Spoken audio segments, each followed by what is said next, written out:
Hello everyone, this is Food is a Conversation, Alumni Edition, session 32.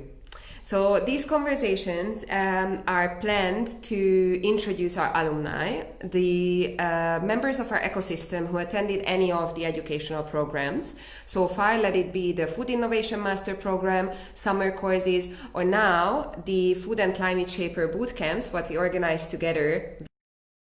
Today, I'm actually welcoming someone who attended the bootcamp this summer in a digital format and then joined us in Pollica for the in-person bootcamp. Hi, Margherita. Hi, Julia. Very nice to see you. I'm just explaining what these conversations are about. So during these 30-minute casual conversations, you will actually get to know our climate shapers, our alumni, and you will hear about their food system connections, how did they become part of our ecosystem, what are they active with right now, and also give you a bit of an insight how these educational programs are. Why is it so important? Because actually the second edition of our digital bootcamp is kicking off at the end of the month on the 30th. So check out our website and see if this is a program what you would like to join. It's a part-time occupation for 4 weeks with a lot of local and global discoveries. So very exciting, but I don't want to spoil everything because I think we will talk about this with Margherita. And these sessions happen actually twice a week. Once on Tuesdays, like now, and once on Thursday. We try to do it in different times so we can cover different time zones because as you can imagine, our ecosystem is pretty global. So I encourage everyone to please post questions in the chat and I will make sure that we will find time to answer them. And now, without any further ado, I would like to introduce you to Margarita Tiriduzzi. Hi. So nice to have you here. Where are you based right now? I'm based in Perugia, in Umbria. It's a small city in the center of Italy. Very good. Actually, a bit of an insight. Margarita's family has an olive, how do you call it, plantation farm? I don't know. Olive plantation, let's say. Yeah. Yes. So they are approaching the harvesting season. I'm very sad I cannot be there, but there will be a time. So, Margherita, how did you end up attending the bootcamp in July? Yeah. I just have a technical question. Can you see me? Because I cannot see myself. Is it? Yes, I can see you. I can see you. Okay, perfect.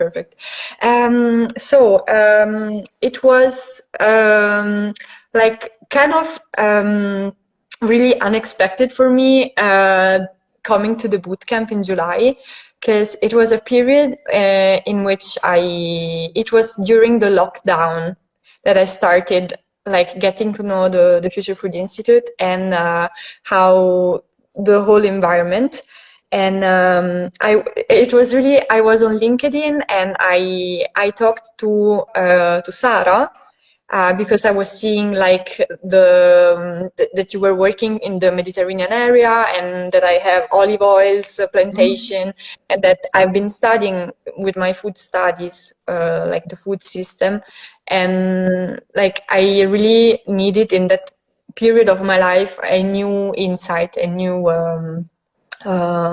new inspiration for working in a food system. So I was so happy to get on the page of the Future Food Institute on LinkedIn and then to chat to Sara and then to like discover all the bootcamp environment.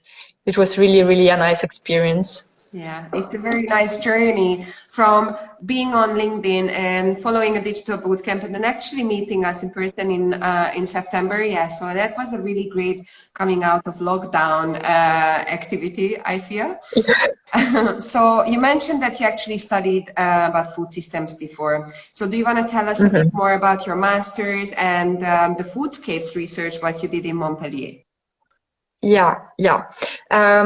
So I studied social food sciences and social sciences in Toulouse, in France, and it is a master that lasts 2 years. And it's really like social science, but applied to the reality, and this is why I really loved that study. So we had different like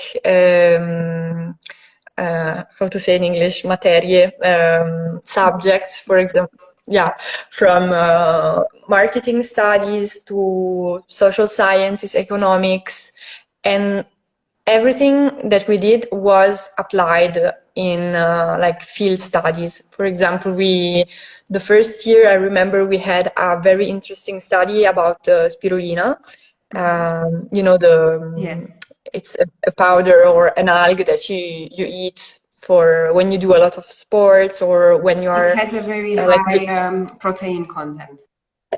Yeah, vegetarian eat it a lot.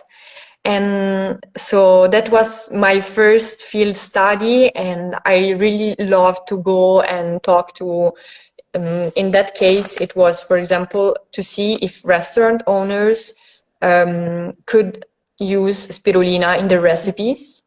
And because the study was financed, let's say, by a spirulina producer. And so we went to the restaurant owners and talked to them and made them really taste the spirulina. And it was really exciting for me, this on-field part, and also like see what people feel, what people like really appreciate about that dish. So okay, so the master gave me this more on-field experience the first year, and the second year I was more foodscape oriented. This because I met one of the professors that followed me also during my research in Montpellier. His name is Nicolas Bricasse. And like he has been studying a lot of years about foodscape and about food system, and he really taught me a lot about research and research methods and how to ask the good questions. So after the second year, like at the end of the second year, I actually started with an internship there at the research center where I studied the foodscape. So it was in Montpellier, and at the beginning, you know, when you go to a new environment, it's crazy because there are people talking about research with a very, very high language, so very specific French, and I was a little bit disoriented and a little bit scared. But afterwards, like I get to know how research works and how researcher works as well, because there are some of the researchers are very particular people, I think, and so yes, I got deeper into the foodscape, and it was an amazing experience because I could organize all my research by myself, followed by this professor. And it was the first time in which I really had to organize a proper research and like do my time management by my own, and I could also explore what I wanted. So it taught me really a lot, that kind of experience. So I'm really proud and happy to have worked with Indra in Montpellier. Yeah. Would you mind just sharing shortly with us what was the outcome of your research about Foodscapes there? Okay, so we studied Foodscape in Montpellier, and yeah, like it was a big research. Like, for example, there were people working in geography, economics, policy, and I joined the social sciences team.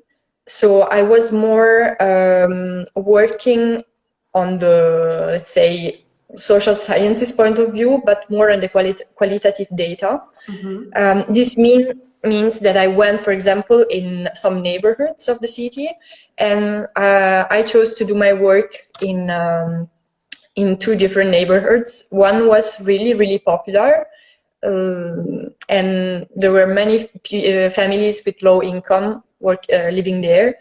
And the other one was more like low income, but with a lot of organic shops. So it was really particular environment. And like with my research, I could understand like how the groceries, like doing the shopping, it's not just only like something that people want to do quickly, or something that people want to do just to go and grab the food and eat it as quickly as they can. For many, many people, it is also a social moment. Like it's the moment for some people to get out of the neighborhood during the week. I had the chance to interview one woman that lived in the more popular neighborhood, and she told me, like, here we know everyone know each other, and it's kind of a ghetto environment, so sometimes it's also suffocating. And I really have the shops here in the neighborhood. I could do my shopping here, but this is just the only moment that I have to go outside. So I prefer taking my car, doing 30 kilometers, and go and do my grocery somewhere else where nobody knows me. And this, like, I don't know, this interview really stays in my heart, because I think this aspect in the work that we do and at Future Food Institute as a climate shaper, we also have to take in consideration these aspects that are fundamental, are part of the people. So yeah, definitely. I think it is very important that we keep humans in the center of this kind of research, humans and the planet, as we also discussed over the boot camps. But that's a very interesting insight. I will bring this on board with the Supercoop team here when we work further on the cooperative supermarket. Oh. So afterwards, you actually moved back to Perugia, and you worked for another organization called Caesar, but I know maybe I'm not pronouncing it well. So it's an institute about Cesar, agriculture. Exactly. So would you mind telling us, what did you do for them? Okay, so I started working with Cesar last year in September, I think. Yeah, and Cesar is an institution that works for agricultural development in my region, in Umbria, and they do development projects for agriculture, but also projects for education of young farmers, or people that just finish university and that need some specific training. And they also have another department in which I worked, and I entered Cesar through that department, that is Europe Direct. I don't know if you know. Europe Direct are, let's say, some info points all around Europe that inform citizens about what Europe does for them, and what, for example, what fundings are there available for people, for example, that want to go on Erasmus or other kind of exchanges. They can go there and they can come to me and ask, Margherita, what can I do if I want to go somewhere? And yeah, so thanks to this, I got to know, like, that there are so many opportunities in Europe. It's crazy, really. It's wow. There are so many things that you can do, and then later on, I also had the chance to see more the project writing part, and yeah, so I got to know how European fundings work, what kind of fundings you can ask if you're an enterprise, etc. And yeah, so I had a period where I wrote a lot, really a lot, and it was, you know, writing is sometimes it can be a really heavy part of the work, but it taught me a lot, like how to write a proper project, and so I'm really thankful for that to Cesar. And this, and then like in the second part of my time at Cesar, I started working on Osteria del Gusto, that is another project more restaurant linked. And I adored that part. It was really nice. Is that the project where you were working with restaurants about their food waste? Yeah. All right, so tell us a bit more about that. Okay, so Osteria del Gusto, it's always a project here in Umbria, in which we contact some restaurants, like, let's say, restaurants that are already interested in like environmental issues and how to become more sustainable. So because it's the first time that there is this kind of project in Umbria. So we started like easy with people that we know that were already interested in that. So, and we are building a network of these restaurants to make them adopt a disciplinare. It's disciplinary. Yes. Yeah.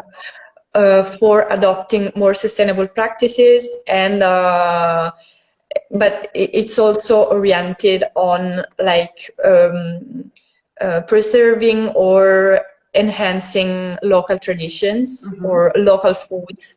And there are, for example, some restaurants that work with slow food local agency, and yeah. So we had a work of like collecting all these restaurant owners, interviewing them, see which aspects of sustainability are important to them.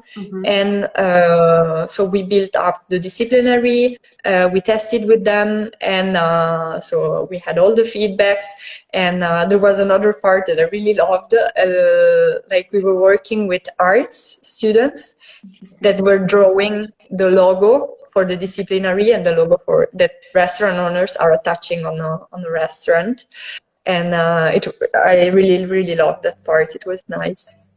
And so this project is still going on. So it's on its way. Yeah. Right. Very interesting. I mean, it's very enjoyable when you have all these different stakeholders who contribute to a project, right? And so this disciplinary, what you are writing, is that something what the restaurants are already along the way implementing and trying to use in their practices? Okay, it's like the project is not finished yet, so it's something that is still we are still working on it. Yeah. Nice. Please keep us updated. I would love to hear what impact such a project can have. Yeah, definitely. So my next question is actually about the boot camps and your experience with us, both digitally and in person. So if you would need to tell the audience why they should join the Food and Climate Shaper boot camps, what we organize with the FAO, what would you say? What do you think was the most important takeaway you had? Okay. I would say that like for me, participating to the boot camp, both the digital one and the one in Pollica, was an opportunity to flourish. Okay. And like because I really loved the fact that you stress that everyone is unique and everyone with his rhythms and his way of being can have an apport in the society. So I really needed to hear that when I joined the boot camp. So yeah, I think it's important, like that people that also young people that are just entering the world of like work, that just leave university and start a new life. I think it's important to have this kind of encouragements, because sometimes it can be scary, and sometimes maybe you have many ideas, but you hesitate, and you don't always encounter people that are really welcoming, like I found at the Future Food Institute. And so yeah, this is a very important aspect that I really loved about the bootcamp. So you to be warm and welcoming, I really appreciated that. And yeah, the other part is like meeting all the crazy people and crazy climate shapers that they were there. And yeah, like the cookers from India, the chefs from India, Amanda, and I don't know, everyone like really had a special sign of himself that made the boot camp really special. So yeah, and then of course you meet the experts, and it's there are really they give you insights from their point of view, and it's a very professional insight because they work in that field. So yeah, this is also the added value of the bootcamp. Yeah. And if we look at so first of all, I cannot agree more. I think the participant, the diversity of the participant always is elevating actually the experience of the bootcamp. So I really hope that we can maintain the curation of participants and cohorts on the same level.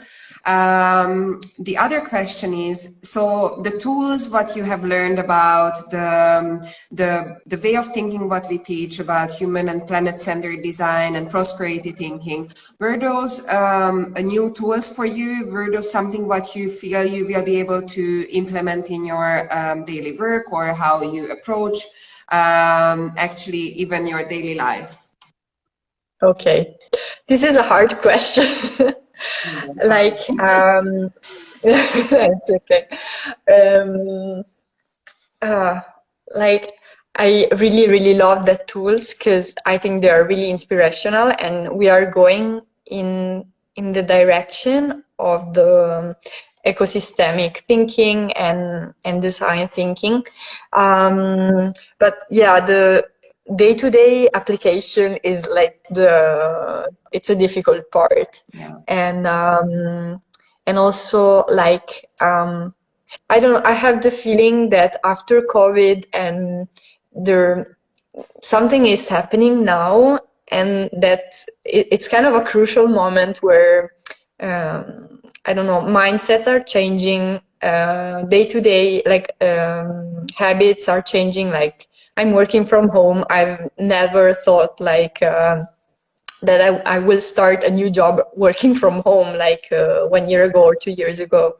So and like doing like this, like working from home, for example, it's a very climate friendly option, because you don't pollute at the office. You just have your consumptions at home that like you will have them anyway, and you're not taking the car or like moving. So yeah, I think that we are going in that direction slowly, but yeah.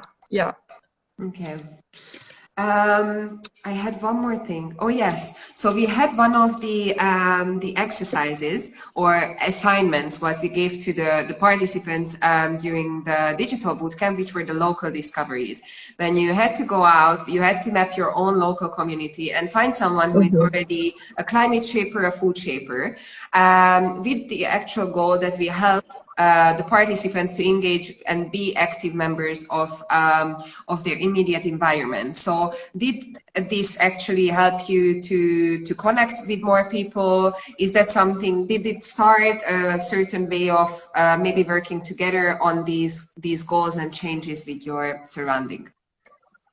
Okay, like it definitely was a great input for starting, like getting to know the local environment.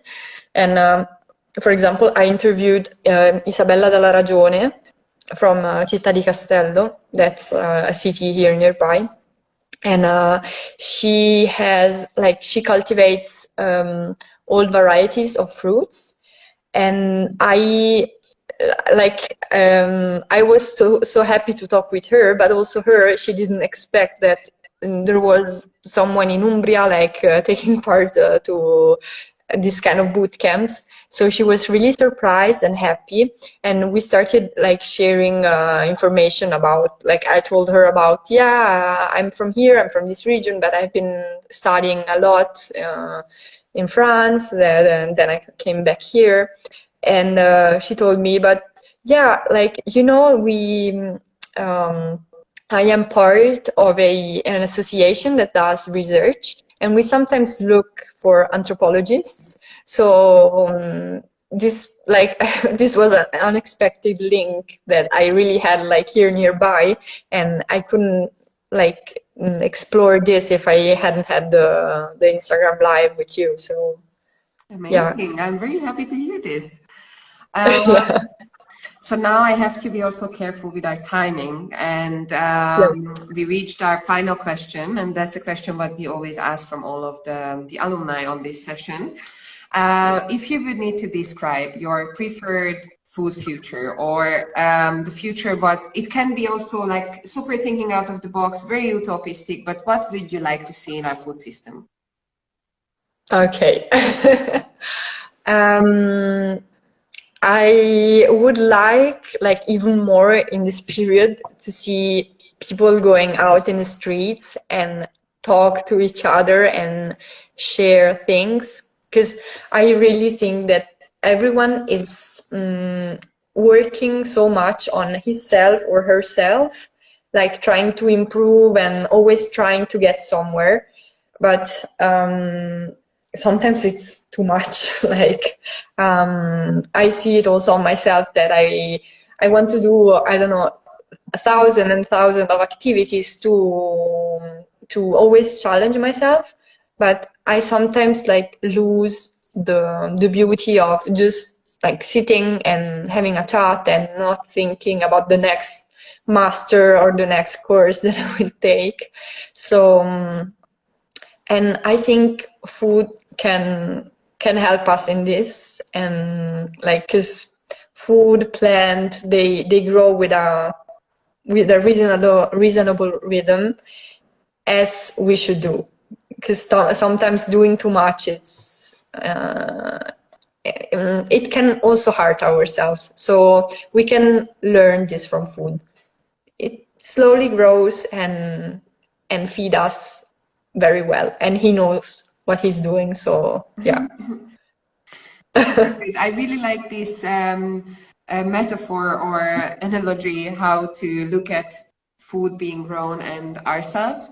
Margherita, thank you so much. I really enjoyed this conversation. I actually got to know a bit more about you, despite the fact that we already had a few conversations. So I really enjoyed it. For the audience, thank you so much for being here. The conversation will be posted on Instagram Live, so if you join later, you can always find it and watch it again. And for those who now got inspired and would like to join the digital bootcamp starting at the end of the month, please visit our website, futurefood.academy, and apply now, and we will be in touch. And I think that's it. The next conversation is on Thursday in the morning at 8:30 Central European time with one of the fellows from India. So Margherita, thank you so much again. Have a nice evening. Thank you. Thank you. Bye. Ciao. Bye.